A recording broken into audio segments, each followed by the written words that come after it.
আজকে একজন ইঞ্জিনিয়ারের সাথে দেখা হয়েছিল। ভদ্রলোক ওই প্রতিষ্ঠানের চিফ ইঞ্জিনিয়ার। তা আমি যখন তার কাছে যাই, তিনি তার অধীনস্থ যে কর্মচারীগুলো আছে তাদেরকে নিয়েই তিনি তার অফিসিয়ালি কাজে খুব ব্যস্ত ছিলেন। তা আমি অল্প কিছুক্ষণ সময় তার সামনে বসে তার ব্যস্তময় সময় দেখে আমার হঠাৎ করে মনে প্রশ্ন জাগলো যে এই পৃথিবীর পৃথিবীর প্রথম ইঞ্জিনিয়ার আসলে কে ছিলেন, কোথায় তার বাড়ি ছিল, এবং এই প্রকৌশলীর উদ্ভাবনী কোন জায়গা থেকে শুরু হয়েছিল।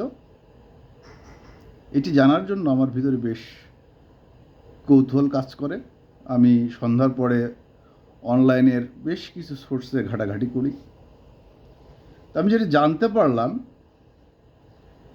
যে ইঞ্জিনিয়ারের যে বাংলা শব্দ প্রকৌশলী, এই প্রকৌশলী শব্দটি এসেছে সংস্কৃত প্র, যার অর্থ পূর্বে, আর কৌশলী থেকে প্রকৌশলী শব্দটি পুনর্গঠিত হয়েছে। আর পৃথিবীতে প্রকৌশলী এটি এককভাবে আসেনি, এটি বিভিন্ন সময়ে আস্তে আস্তে এসেছে। যেমন ধরেন যে মানুষ যখন পৃথিবীতে প্রথম অস্ত্র হিসেবে একটি লাঠি তৈরি করেছিল, সেটিও কিন্তু একটি ইঞ্জিনিয়ারিং। এবং প্রথম যখন পাথর যুগে পাথর দিয়ে সে অস্ত্র বানিয়েছিল, সেটিও কিন্তু ইঞ্জিনিয়ারিং।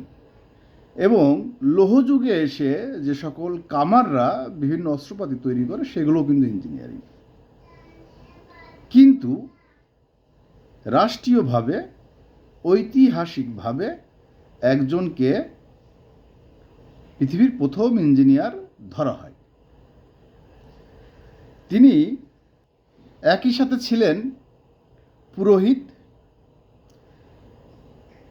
ডাক্তার এবং প্রকৌশলী। তার নাম আমি আপনাদের বলছি, আমি একটু নোট করে রেখেছি। তার নাম হলো ইমহোটেপ। ইমহোটেপ। তিনি আজ থেকে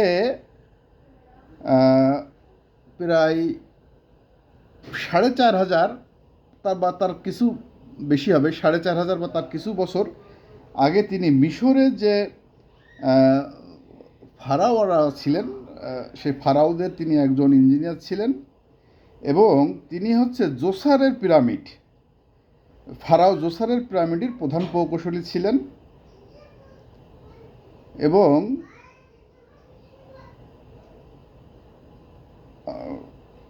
আচ্ছা, যাই হোক, যে ইতিহাসে তাকেই প্রথম প্রধান প্রকৌশলী হিসেবে ইতিহাসে তাকে স্বীকৃতি দেওয়া হয়। তা আসলে তথ্যটি মজার বলে আমার কাছে মনে হয়েছে, সেই কারণে আমি আপনাদের সাথে শেয়ার করলাম। সবাই ভালো থাকবেন, সুস্থ থাকবেন। আসসালামু আলাইকুম।